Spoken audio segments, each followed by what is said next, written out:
नमस्कार दोस्तों। सावन के महीने में नागपंचमी की कथा सुनने से आपकी सभी मनोकामना पूर्ण होती हैं। चाहे वो उच्च शिक्षा की हो, धन प्राप्ति की हो, मकान बनाने की हो या अपने कारोबार की हो, शादी विवाह की हो। दोस्तों, इस कथा को बहुत ही श्रद्धापूर्वक शुरू से लेकर आखिर तक ध्यानपूर्वक सुनना चाहिए। इस कथा को बीच में नहीं छोड़ना चाहिए। कहते हैं कि इस कथा के सुनने मात्र से ही आपकी सभी मनोकामना पूर्ण हो जाती हैं। तो चलिए हम कथा सुनाते हैं। एक सेठ के 7 पुत्र थे। 7 का विवाह हो चुका था। एक दिन बड़ी बहू ने कहा, आज घर को लीपना है। तो सभी 6 बहू को लेकर के वो अपने साथ मिट्टी लेने के लिए चली गई। सभी बहुएं खुरपी लेके गई हुई थी और मिट्टी खोद रही थी। सबसे छोटी वाली बहू ने देखा कि तभी एक सांप निकल आया है, तो बड़ी बहू ने उसको खुरपी से मारने लगी। तभी छोटी बहू ने उसको मना किया, कहा कि इसे मत मारिए। सर्प एक पेड़ के नीचे जा कर के बैठ गया। छोटी बहू ने कहा, आप यहाँ बैठ जाओ, मैं आपके लिए अभी दूध लाती हूँ। वो घर चली गई। घर में काम करने लगी और भूल गई कि उसे जाना है। दूसरे दिन उसे याद आया तो उसने कहा, अरे मुझे तो दूध लेके जाना था। फिर वो जल्दी से गई और वहाँ दूध ले जा कर के उसने नाग देवता के आगे रखा। कहा, भैया मैं भूल गई थी। तो सर्प ने कहा कि तेरी इस गलती पर तुझे डस लेना चाहिए था, लेकिन तूने मुझे भैया कहा है, इसलिए तुझे छोड़ता हूँ। मैं तेरा भाई बन गया। तुझे जो वरदान मांगना हो वो मांग ले। छोटी बहू ने कहा, भैया मेरा इस दुनिया में कोई नहीं है। अच्छा हुआ तुम मेरे भैया बन गए। नाग देवता ने कहा, तू मुझे जब भी याद करेगी मैं हाजिर हो जाऊंगा। वहाँ से वो चला गया। सावन का महीना था। सभी बहुएं अपने अपने मायके जा रही थीं। उससे बोली, तेरा तो मायके में कोई नहीं है। वो दुखी हो गई और नाग देवता को उसने याद किया। तभी नाग देवता ने मनुष्य का रूप धारण किया और उसके घर आकर कहा, मेरी बहन को भेज दो। सभी बोले, इसका तो कोई भी नहीं है। तो नाग देवता ने कहा, मैं इनका बहुत दूर का भाई हूँ, बचपन से ही बाहर चला गया था। उसके इतना सब कहने पर, विश्वास दिलाने पर सभी ने छोटी बहू को भेज दिया।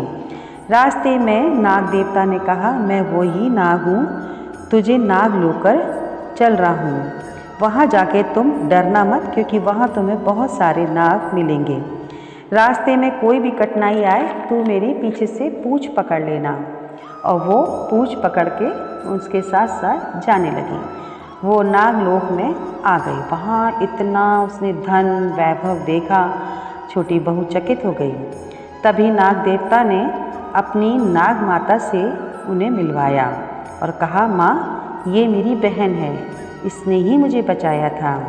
वहाँ उसके और भी छोटे छोटे भाई थे, सपोले जो कि तो माँ उन्हें रोज़ ठंडा करके दूध पिलाती थी। एक दिन वो बाहर गई हुई थी।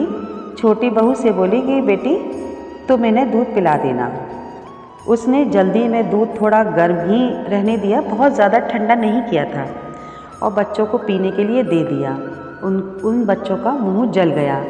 वैसे ही माता आ गई और उसने कहा, क्रोध करने लगी कि तुमने मेरे बेटों का मुंह जला दिया है और वो अब तो हम तुम्हें डसेंगे। तब तक जो नाग भाई था उसने समझाया, माँ को शांत किया और फिर वो बोला कि बहन अब चलो, तुम्हें मैं घर छोड़ आता हूँ। फिर बहू को बहुत सारा धन आभूषण, काफ़ी सारा हार वगैरह दे करके उसको विदा किया।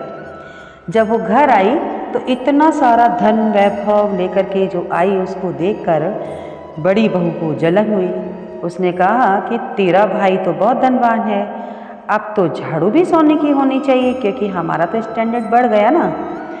ये बात नाग देवता ने सुन ली और फिर उसने सोने की झाड़ू भी ला के दे दी। सर्प ने छोटी बहू को हीरे मोती का झाड़ू वगैरह ला करके दे दिया और उसकी एक हीरे मोती का मड़ियों का बना हुआ हार भी ला कर दिया। उस हार की सभी लोग प्रशंसा करने लगे। पूरे गांव में उसकी प्रशंसा होने लगी। उस प्रशंसा को सुनकर रानी बोली, हम भी उस हार को देखना चाहते हैं। राजा ने अपने मंत्री से कहा, उस सेठ से उस हार को लेकर आओ। मंत्री ने सेठ से जाकर कहा, रानी उस हार को देखना चाहती हैं। सेठ ने डर के मारे वो दे दिया। छोटी बहू को बहुत बुरा लगा कि मेरा हार राजा साहब के यहाँ चला गया। उसने नाग देवता को फिर याद किया और कहा, रानी मेरा हार मांग रही हैं, अगर वो हार पहने तो वो सर्प का बन जाए और मेरे गले में मणियों का बन जाए, ऐसा कर दो भैया। तो नाग देवता ने कहा, ऐसा ही होगा। जब रानी ने हार देखा वो प्रसन्न हो गई और उसने कहा, मैं भी इसे पहनूंगी। पट से गले में पहन लिया। जैसे गले में पहना वो सर्प बन गया हार, और जैसे उसने उतारा तो फिर मणि का हार बन गया। रानी बोली, ये कैसा तिलस्मी हार है। राजा ने फिर मंत्री से कहा कि उस सेठ की छोटी बहू को बुला के लाओ। ये सुनकर मंत्री ने जाकर के सेठ से कहा। सेठ ये सुनकर डर गया और वो छोटी बहू के साथ वो भी आ गया सेठ। राजा ने छोटी बहू से कहा, तूने क्या जादू किया है, मैं तुझे दंड दूंगा। बहू बोली, राजन ये हार ही ऐसा है, मेरे अलावा यदि कोई इसे पहनेगा तो वो हार सर्प बन जाएगा। राजा ने कहा, अभी इसी वक्त इसे पहन कर दिखा। बहू ने पहनकर तो दिखा दिया, वो हार बन गया। राजा ने ये सारी चीज़ें जब देखी तो वो हार उसे वापस कर दिया और राजा जो है प्रसन्न हो गए। बहुत सारी उसे मुद्राएं दी और वो जब घर आई तो इतनी सारी मुद्राओं को देखकर बड़ी बहू को फिर ईर्ष्या हुई। उसने उसके पति से कहा, जाने कहाँ से इतना धन लाती है ये, आपको कुछ पता है। तो ये सारी बातें सुनकर उसके पति ने अपनी पत्नी से पूछा, ठीक ठीक बता, इतना धन तुझे कौन देता है। वो अपने भाई को फिर याद करके रोने लगी। तब उसी समय नाग देवता ने प्रकट हो गए और उन्होंने कहा, यदि कोई मेरी धर्म बहन पर शक करेगा मैं उसे खा लूँगा। पति ने जब ये सब देखा वो प्रसन्न हो गया और उन पति पत्नी ने नाग देवता की पूरी विधि विधान के साथ पूजा की, उनका खूब आदर सत्कार किया। तभी से नाग पंचमी का त्यौहार धूमधाम से मनाया जाने लगा। सभी औरतें नाग देवता की पूजा करती हैं और उनसे कहती हैं, हम तुम्हारी रक्षा करेंगे और तुम हमारी रक्षा करना। कई जगह तो इसी दिन को रक्षाबंधन का त्यौहार भी मनाते हैं और सभी लोग जो हैं वहाँ धागा बांधते हैं हाथों पर। नाग देवता हम सब पर प्रसन्न हो, ऐसी हमारी कामना है। तो दोस्तों, आपको मेरी ये कथा अच्छी लगी हो तो आप शेयर करें, लाइक करें। धन्यवाद।